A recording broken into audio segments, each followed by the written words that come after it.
sedikit cerita tentang permasalahan serta isu-isu terkini yang sedang trending.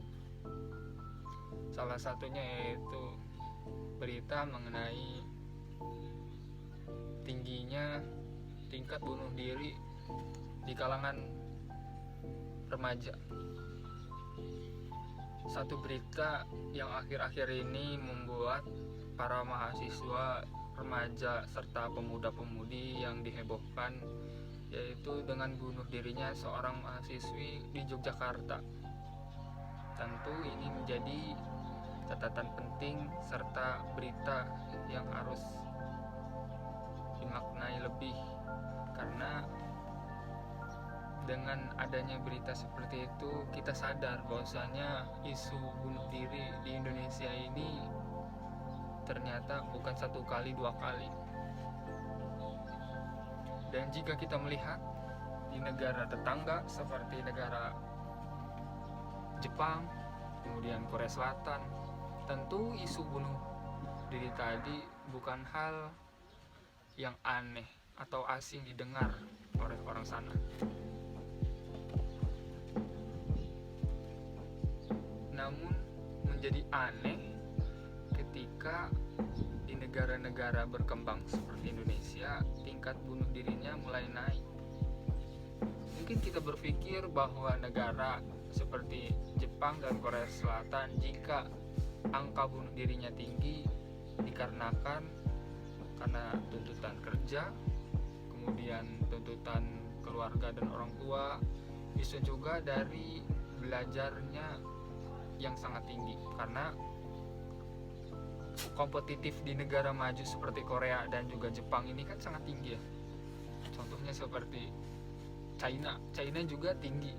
Namun Jepang dan Korea Selatan ini tingkat bunuh dirinya another of level gitu. Artinya tingkat bunuh dirinya ini sangat tinggi dibandingkan negara berkembang serta tetangga lainnya. Mungkin bisa kita maklumi karena ketertatan kompetitif juga kan sangat tinggi ya. Tapi sangat berbeda di Indonesia gitu, yang kompetitif belajar dan juga pekerjaannya lebih rendah dibanding negara Jepang dan juga Korea Selatan. Nah, kali ini aku akan sedikit membahas tipe-tipe apa saja dan juga solusi dan pemecah permasalahannya. Kita tahu bahwasanya semua akar dari permasalahan bunuh diri itu bisa berbagai macam. Salah satunya yang paling besar yaitu isu mental health. Isu mental health ini menjadi trending akhir-akhir ini di Indonesia karena mulai diperhatikan lebih ya. Nah, salah satunya yaitu beberapa tipe. Tipe yang pertama adalah tipe orang yang suka menyendiri. Maksudnya gimana menyendiri? Maksudnya adalah ketika orang tersebut memiliki beberapa masalah, orang tersebut lebih cenderung memendamnya sendiri daripada menceritakannya kepada orang lain. Entah itu memendamnya secara personal dalam hati, ataupun memendamnya dalam buku ataupun sebuah diari.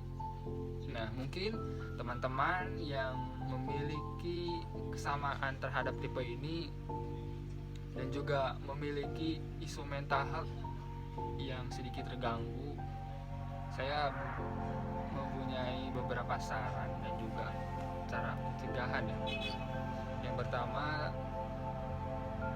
teman-teman bisa mencoba untuk menceritakan permasalahan kepada teman dekat, sahabat, ataupun bisa kerabat jika itu memang permasalahan yang tidak terlalu bersifat sensitif dan juga private ya.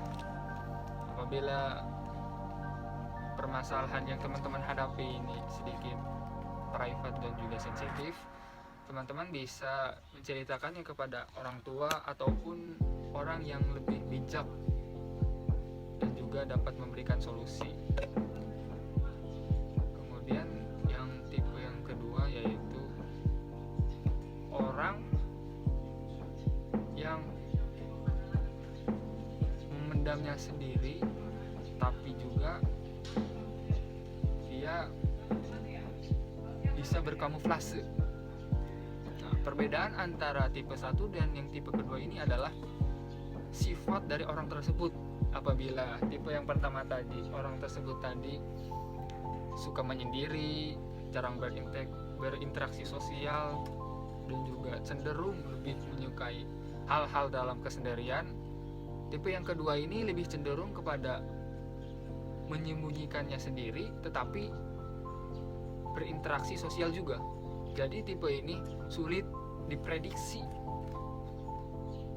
Nah, untuk teman-teman yang memiliki kesamaan serta memiliki sedikit gangguan mental health, teman-teman bisa mencoba untuk sedikit lebih jujur kepada diri sendiri dan juga kepada teman-teman terdekat ataupun kerabat.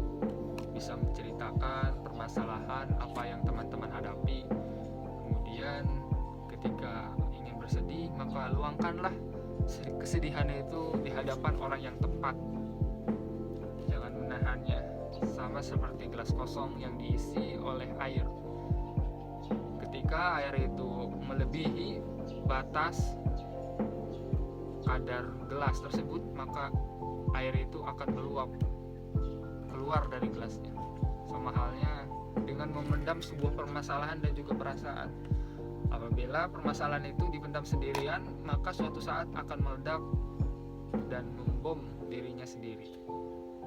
Kemudian ada tipe yang terakhir, yaitu tipe orang yang langsung responsif. Artinya apa? Ketika teman-teman memiliki sebuah permasalahan, maka tipe yang ini lebih cenderung kepada meluapkan secara serentak.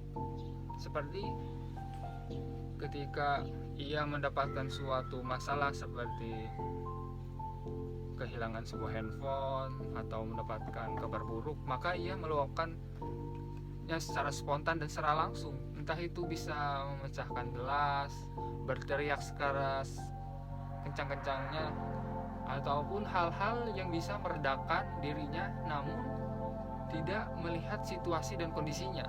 Contoh ketika ia di hadapan publik kemudian berteriak secara kencang dan keras.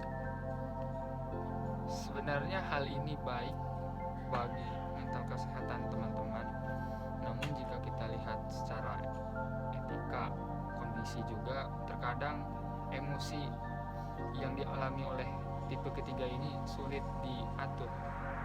Nah, untuk cara pencegahan dan cara mengatasinya adalah teman-teman bisa melakukan refleksi diri, yaitu dengan cara pengendalian emosi.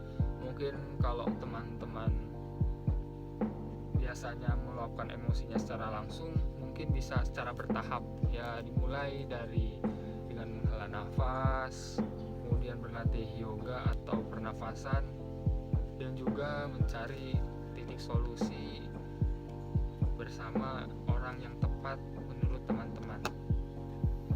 Sebenarnya di antara ketiga tipe ini memiliki persamaan, yaitu sama-sama memiliki permasalahan.